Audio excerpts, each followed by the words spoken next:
let's get set up.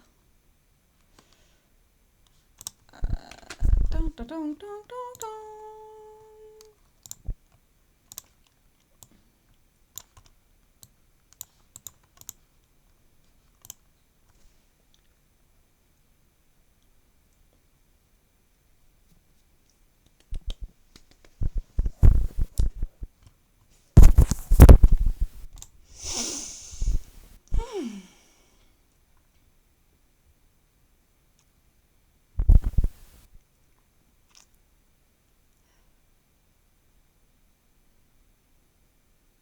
Hi business creators, it's Claire from Claire Wright, and today I want to talk about overwhelm and shoulds, and specifically how you can start to overcome that overwhelm. Now, one of the quickest ways I honestly think to reduce your productivity is by putting too many shoulds on your list, all those things you should do. So we're going to look at a couple of aspects to help you overcome in relation to having them on your list. Now, I'm going to say immediately, a list that stretches around the block makes you feel so far away from the end. Immediate pop-up thoughts, how on earth are you going to get all of that done? Hello, overwhelm. And in addition, on that list, if we have heaps of should-do actions, your determination to do them generally disappears pretty quickly. So overwhelm and productivity really do not work together. So if you're feeling overwhelmed, I'm going to suggest that's not going to create productivity for you. So let's explore and examine the shoulds and the cycle of trying to do too many things at once. So firstly, the thing that really brings us down when it comes to shoulds is the actual energy of shoulds. Doesn't should, the word, feel like an obligation, like a chore, something you have to do even if you don't want to do it? What's the energy of that? The second part is it's outside yourself. It's not something we're choosing to do. It makes everything feel heavy.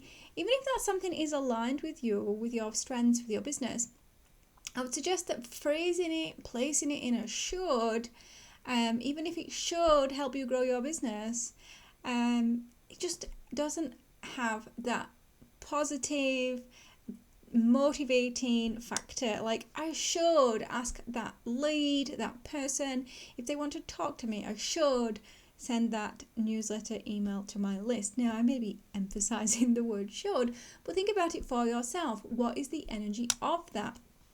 And I'm going to say the reverse of this is that there's not one way to do business, but there is a lot of business advice. I'm sure you already have a list of pretty much some of the things that are essential to having an online business. Things like posting daily on social media, being in Facebook groups, sending a weekly newsletter, showing up in search results, networking, being on YouTube, writing a blog, having a podcast, guesting on other people's platforms, having a Google business page, getting reviews, getting testimonials, monthly webinars, 5-day challenges. Like, the point is, and the truth is, you get to choose. There's not one way. You don't have to do them all. That is never my suggestion. People have successful businesses without lots of these aspects.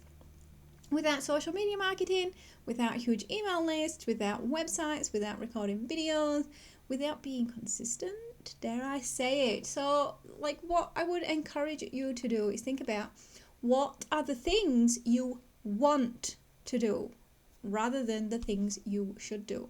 What are the things you like, you enjoy, the things that don't feel like an obligation and a chore? Because if you choose to do those things, you're going to show up more consistently because it's easier and it feels aligned. And I'm going to suggest that bringing 100% to a few things rather than 50-60% to the whole list is actually going to make you more magnetic to potential clients because you are on top form. So the second part in dealing with and overcoming overwhelm is what I call the we cycle. The thing it ends up is, so the we, O-U-I, is that you're overwhelmed, then things go unfinished, and then you're inconsistent. So we're overwhelmed generally by too many things, too many shoulds. Lots of those shoulds, they get unfinished, and then we're not consistently delivering those should outputs. So then we go back into the cycle because we become more overwhelmed because things didn't get finished. We're being inconsistent. We're trying to force that consistency, and around it goes. What I would suggest is we need to examine the reason we actually put these things on the list in the first place. And I'd suggest for most people, your immediate response to that is, well, that's what certain guru, certain expert, certain mentor said worked for them. It's what they said I should do. And it's true, these may be the things that work for them, but you are not them. You are not that expert. You are not that guru. Maybe completely different to them. You may be very similar to them, but you're not them. Like, introverts rarely fit into extrovert strategies and vice versa.